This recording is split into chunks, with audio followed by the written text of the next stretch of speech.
do the 41 verses. Are they 41? I think so. As he went along, he saw a man blind from birth. Verse 2.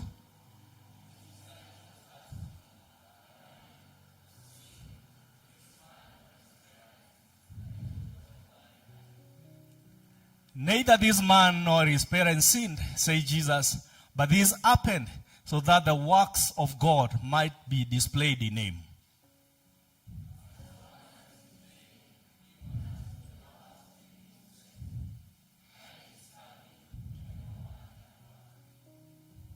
While I am in the world, I am the light of the world.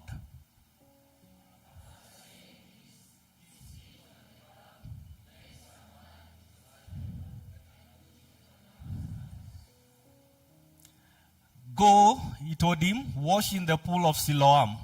This word means sent. So the man went and washed and came home seeing.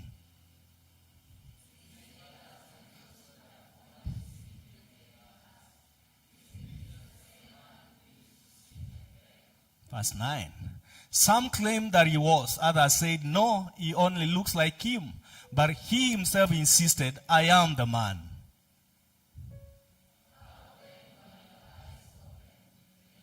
Verse 11. He replied, the man they called Jesus made some man and put it on my eyes. He told me to go to Siloam and wash. So I went and washed, and then I could see.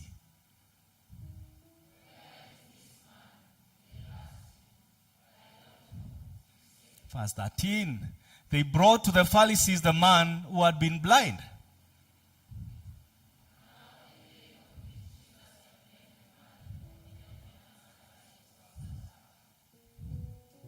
Therefore the Pharisees also asked him how he had received his sight. He put mud on my eyes, the man replied, and I washed, and now I see.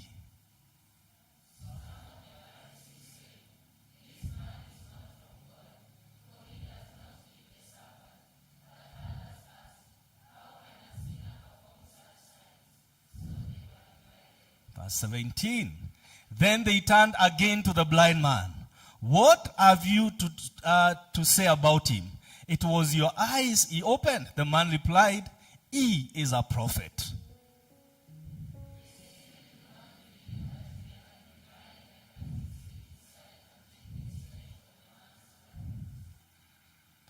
Is this your son? They asked. Is this the one you say was born blind? How is it that now he can see?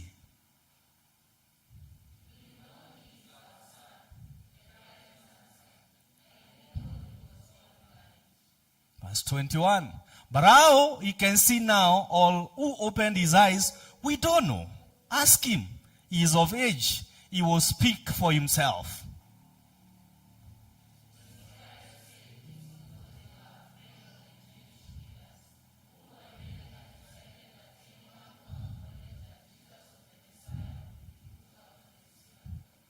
Verse 23. That was why his parents said, he is of age, ask him.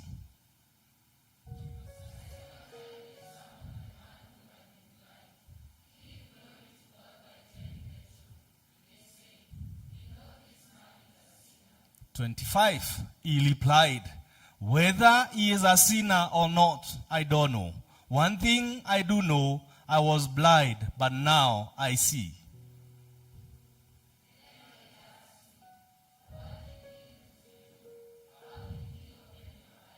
"27, he answered, I have told you already, and you did not listen.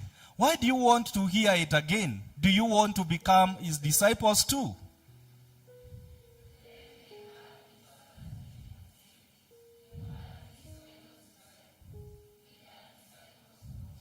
29, we know that God spoke to Moses, but as for this fella, we don't even know where he comes from.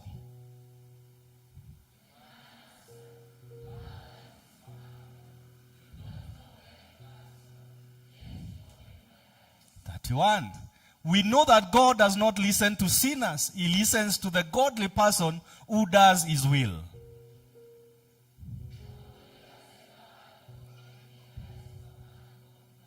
33, if this man were not from God, he could do nothing.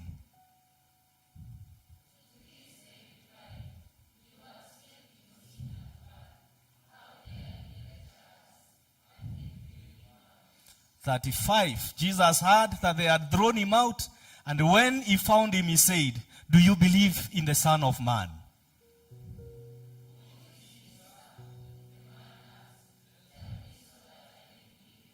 37, Jesus said, 'You have now seen him. In fact, he is the one speaking with you.'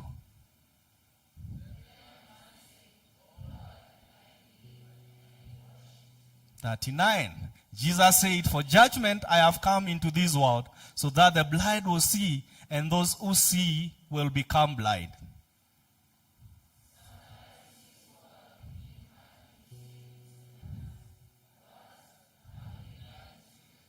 41, Jesus said, 'If you are blind, you would not be guilty of sin. But now that you claim you can see, your guilt remains.'" I think that's a full sermon in itself, because today it's a Thanksgiving service. And someone said that Thanksgiving is not merely a response to what we have received. Thanksgiving is a testimony of what God has done. And from these verses that we've just read, actually, we see an encounter, a Jesus encounter with a man whose entire life was quite messy. Because this guy had limitations, and this guy had labels. Why? Because he was born blind. And being born blind, that means there are things that he could not do for himself solely. And also, there was talk in the whole town. Because, as you can see from the story, these guys knew that this man was blind all through.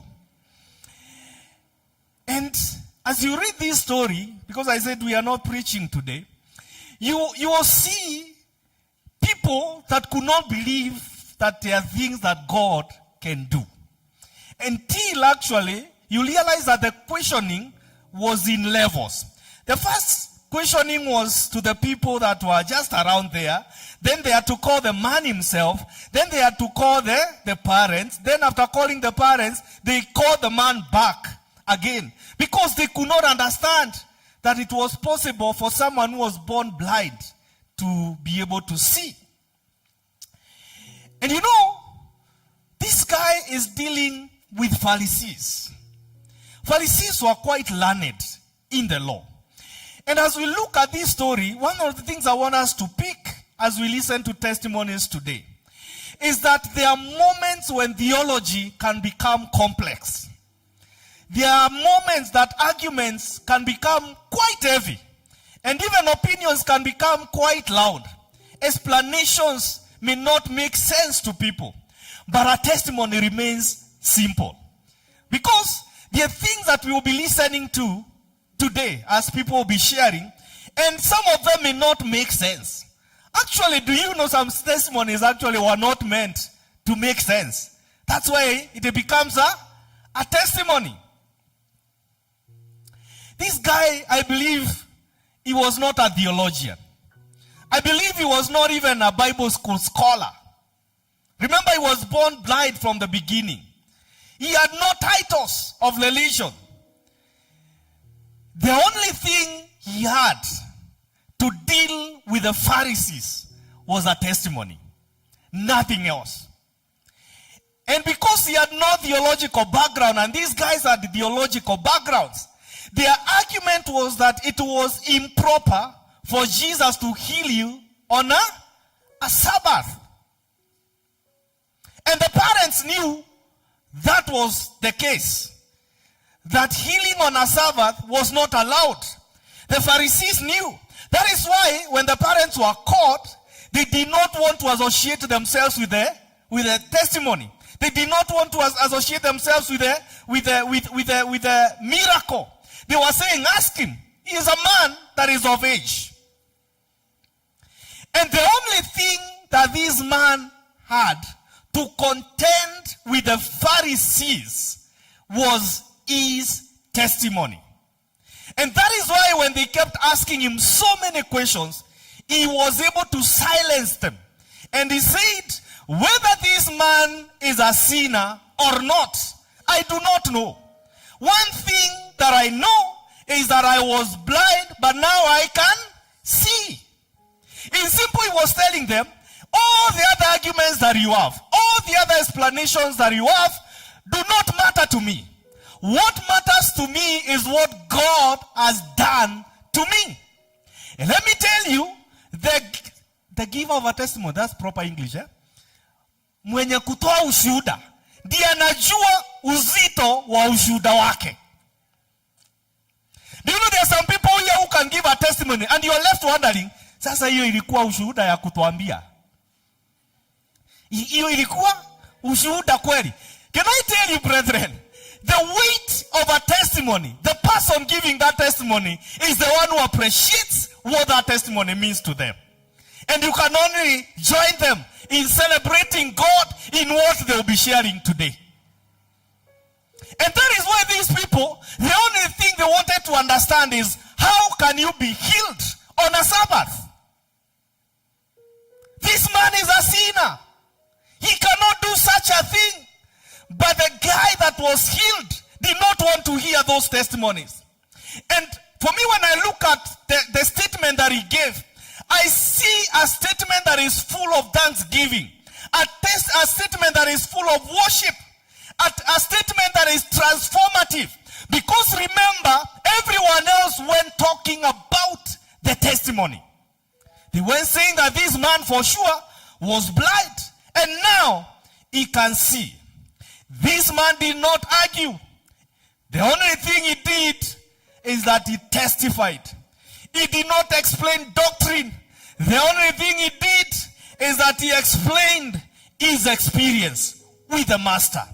And for those people that are coming to testify today, let me tell you what you're about to do is just explaining your experience with your master. It is not religion. It is not doctrine. It is you saying, I was like this. I was praying for this thing. I was expecting this thing. And the Lord has done it for me. It is a point of praise. It is also a point of glorifying God and ascribing that thing to the master, because indeed it is the one that has done it for you. Let me tell you one thing, two observations.